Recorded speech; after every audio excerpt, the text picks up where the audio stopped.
Imagine you're walking across the earth 10,000 years ago. There are no roads, no sidewalks, no sneakers, no boots, no stores selling shoes for $49.99. Just rocks, dirt, thorns, freezing ground, burning sand, and your bare feet.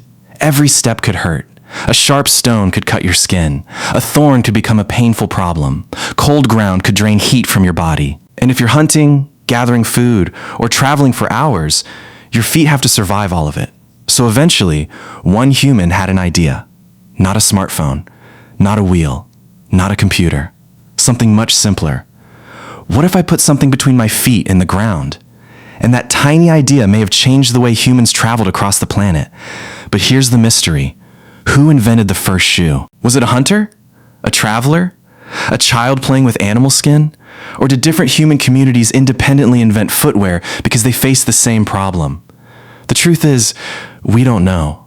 But archaeologists have found clues that take us back thousands of years. And some of them are hiding inside ancient caves. The first, shoe-e may have been very simply. The earliest footwear probably didn't look anything like the shoes sitting in your closet. There was no rubber sole, no foam cushioning, no stitching machine, no fancy design. The first footwear could have been nothing more than a piece of material wrapped around the foot. Imagine stepping outside. You find a piece of animal hide or some tough plant fibers. You place it underneath your foot. Then you tie it around your ankle. Congratulations. You have just created an extremely primitive form of footwear. But there is a problem. Most of those early shoes are gone. Why? Because ancient people often use materials that nature loves to destroy. Leather decomposes, grass decomposes, leaves decompose, wood decomposes. So archaeologists have an enormous problem. The first shoes may have existed thousands of years before the oldest surviving shoes we can actually find. In other words, the oldest shoe we've discovered is almost certainly not the first shoe humans ever made. It's simply one of the oldest that survived long enough for us to find it. And one of the best places to see this story is Oregon. DHE10 000 Y-ear OLD sandals. In Oregon's Great Basin, there is a place called Fort Rock Cave. In 1938, archaeologist Luther Cressman and his team discovered something extraordinary there, ancient sandals made from sagebrush bark. At first, nobody could simply look at them and say exactly how old they were, but then radiocarbon dating changed everything. Research by the University of Oregon shows that Fort Rock-style sandals date to roughly 10,200 to 9,300 years ago, making them the oldest directly dated footwear currently known. Think about that. These aren't drawings of shoes. They're not ancient descriptions of shoes. They're actual physical footwear, made by humans, thousands of years ago. And they were surprisingly sophisticated. The sandals were constructed from plant fibers, using a technique called twining. Fibers were arranged into a flat sole. Then additional fibers were worked across the structure. The result was a lightweight sandal designed to protect the bottom of the foot. Some examples even show substantial wear, meaning these weren't simply decorative objects. People actually walked in them. And suddenly, the history of shoes becomes much more interesting, because these ancient people weren't just covering their feet, they were engineering footwear. Bid humans need saws? So why invent footwear in the first place? The answer probably isn't just one thing. Different environments create different problems. Imagine living in a cold region. Your feet are constantly exposed to freezing temperatures. Now imagine walking through a desert. The ground can become extremely hot. Then imagine a rocky landscape filled with sharp surfaces, or a wet environment where you're constantly walking through mud and water. One design can't solve every problem, and ancient footwear reflects that. The Fort Rock sandals appear to have been useful in the Great Basin environment. Researchers suggest they may have served as winter footwear, and ethnographic evidence from later indigenous communities in the region shows plant fiber footwear could be stuffed with dry grass for insulation. So the invention of shoes wasn't necessarily about fashion. It was about survival and adaptation. And here's something fascinating. Shoes don't just protect feet. They can change how humans move. A better sole can make long-distance travel easier. A secure design can help people cross difficult terrain. And protection can allow humans to explore environments where walking barefoot would be painful or dangerous. In other words, the shoe became a piece of technology attached to the human body. 10 humans discovered leather. Plant fibers were useful, but animal hides offered another possibility, leather. Imagine an ancient hunter processing an animal hide. Instead of throwing away every part of it, someone realizes This material is tough. It can wrap around the foot. It can be shaped. It can be tied. And with the right techniques, it can become surprisingly durable. Thousands of years later, archaeologists discovered an incredible example of this technology. Inside Arini 1 cave in Armenia, researchers found a remarkably well-preserved leather shoe. The shoe was discovered in 2008. Radiocarbon dating of leather and grass associated with it placed it around 3,627, 3,377 BCE. That's roughly 5,500 years ago. And this wasn't just a random piece of leather. It was shaped like a real shoe. A single piece of leather had been wrapped around the foot. It showed wear patterns, and it had been stuffed with grass. So by this point, humans had moved far beyond simply placing something beneath their feet. They were designing footwear to fit the human body. And saw that looks surprisingly modern. Here's something that makes the Arini shoe particularly fascinating. It was made from a single piece of leather. The leather was shaped around the foot, and a cord was used to secure parts of the shoe. Inside, researchers found loose grass. The grass may have helped maintain the shoe's shape, or may have been associated with its storage. Now look at what humans are doing here. They have to understand shape, flexibility, fit, materials, fastening. That's basic engineering. And the more humans traveled, the more footwear could evolve. Different environments demanded different solutions. Open sandals for warm climates, enclosed footwear for colder environments, different materials for different landscapes. And eventually, shoes became more than protection. They became part of culture. Sos become a symbol. As civilizations developed, footwear became increasingly diverse.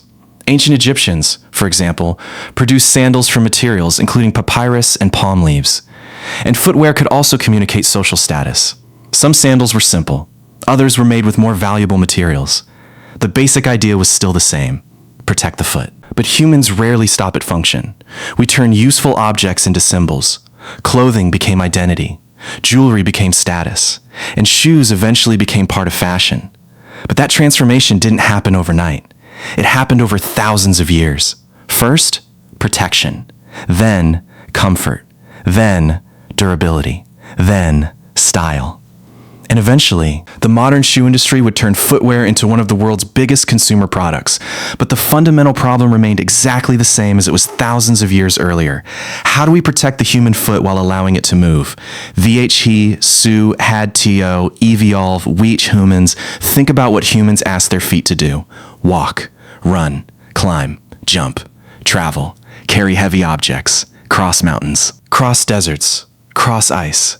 Our feet are incredible biological structures, and shoes had to evolve around them. A hunter needs flexibility. A traveler needs durability. Someone walking in snow needs insulation. Someone crossing hot ground needs protection. A soldier needs stability. A runner needs lightweight footwear. And this is why there was never going to be one perfect ancient shoe. Different communities developed different solutions. The archaeological record shows a wide variety of footwear traditions. And importantly, preservation is uneven. A dry cave can preserve leather and plant fibers for thousands of years. A wet environment may destroy them.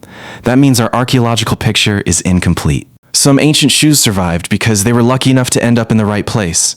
Others may have completely disappeared. So when we look at a 10,000-year-old sandal, we're not looking at the beginning of footwear. We're looking at one surviving chapter of a much older story. He surprising trud a boot, he first saw. So, who invented the shoe?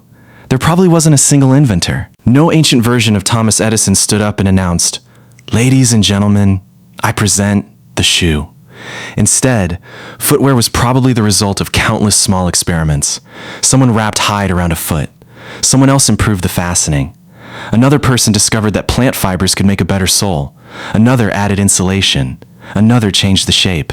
And generation after generation, the design improved. This is how many human technologies evolved, not through one magical moment, but through thousands of tiny improvements. The wheel, clothing, shelter, tools, and footwear. The first shoe may therefore have been less like an invention and more like an evolutionary process of human creativity. From bark to sneakers.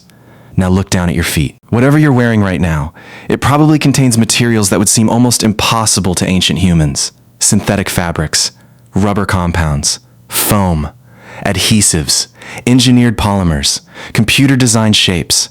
Modern shoes can be optimized for running, hiking, basketball, work, climbing, and countless other activities. But underneath all that technology, the basic idea hasn't changed. Thousands of years ago, human foot, harsh ground, protective material. Today, human foot, harsh ground, engineered shoe. The technology changed, the materials changed, the fashion changed, but the problem stayed the same. And that's what makes the history of shoes so fascinating. It isn't really a story about fashion. It's a story about how humans learn to adapt their technology to their bodies and their environment. The first step. So the next time you put on your shoes, remember something. You're continuing an experiment that began thousands of years ago. Before sneakers, there were sandals. Before sandals, there were probably simple coverings. And before the surviving footwear we can find today, there may have been countless forgotten designs.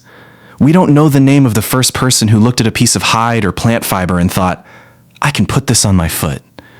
We may never know, but we do know that by more than 10,000 years ago, humans in what is now Oregon were already making sophisticated plant fiber sandals. And by around 5,500 years ago, someone in the region of modern Armenia was wearing a carefully shaped leather shoe. From bark, to leather, to sandals, to boots, to sneakers, the story of footwear is really the story of one simple human idea. There has to be a better way to walk. And maybe that's the most amazing thing about human invention. We don't always begin by asking, how can I change the world? Sometimes we just ask, how can I make the next step a little easier? And that may have been how the first shoe was born.